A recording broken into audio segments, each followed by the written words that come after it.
মুষলধারে বৃষ্টি, চারদিকে কড়া পুলিশি পাহারা, আর বাতাসে ভাসছে স্লোগান।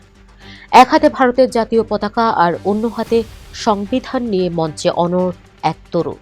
দৃশ্যটি ভারতের রাজধানী দিল্লির ঐতিহাসিক যন্তর মন্তরের।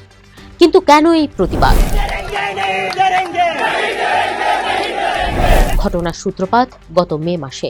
ভারতের অত্যন্ত গুরুত্বপূর্ণ একটি মেডিকেল প্রবেশিকা পরীক্ষায় প্রশ্ন ফাঁস এবং ব্যাপক অনিয়মের অভিযোগ ওঠে। পরীক্ষা বাতিল হওয়ায় বিপাকে পড়েন প্রায় 22.5 লাখ শিক্ষার্থী। পরিবারের দাবি, এই চরম অনিশ্চয়তা ও মানসিক চাপ সহ্য করতে না পেরে ইতোমধ্যে 20 জনের বেশি শিক্ষার্থী আত্মহত্যার পথ বেছে নিয়েছেন।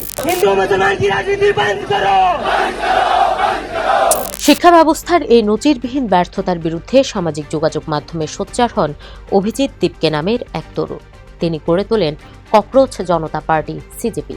শুরুতে এটি একটি অনলাইন ভিত্তিক ব্যঙ্গাত্মক বা স্যাটারিক্যাল আন্দোলন হিসেবে শুরু হলেও দ্রুতই তা ভারতের সাধারণ শিক্ষার্থী, অভিভাবক এবং সমাজকর্মীদের মাঝে দাবানলের মতো ছড়িয়ে পড়ে।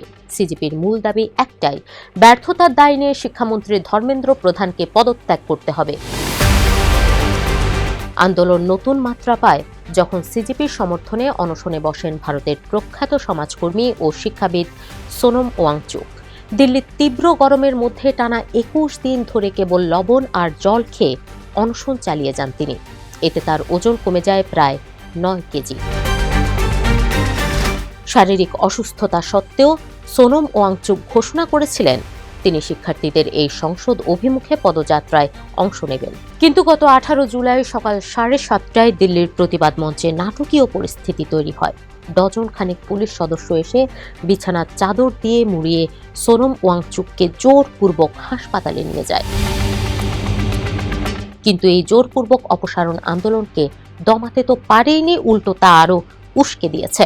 হাসপাতাল থেকেই অনশন চালিয়ে যাওয়ার ঘোষণা দিয়েছেন ওয়াংচুক। তার স্পষ্ট শর্ত, সরকার শিক্ষা ব্যবস্থার সাম্প্রতিক ব্যর্থতার জবাবদিহিতা নিশ্চিত এবং সংসদ সদস্যরা এই সংকট সমাধানের আশ্বাস দিলেই অনশন ভাঙবেন তিনি। এদিকে ওয়াংচুককে এভাবে তুলে নেওয়ার পর আন্দোলনের মোড় ঘুরে গেছে। সিজেপির প্রতিষ্ঠাতা অভিজিৎ দীপকে সাফ জানিয়ে দিয়েছেন, এতদিন আমরা শুধু শিক্ষামন্ত্রীর পদত্যাগ দাবি করছিলাম, কিন্তু এই ঘৃণ্য কর্মকাণ্ডের পর এখন আমরা প্রধানমন্ত্রী নরেন্দ্র মোদীরও পদত্যাগ দাবি করছি।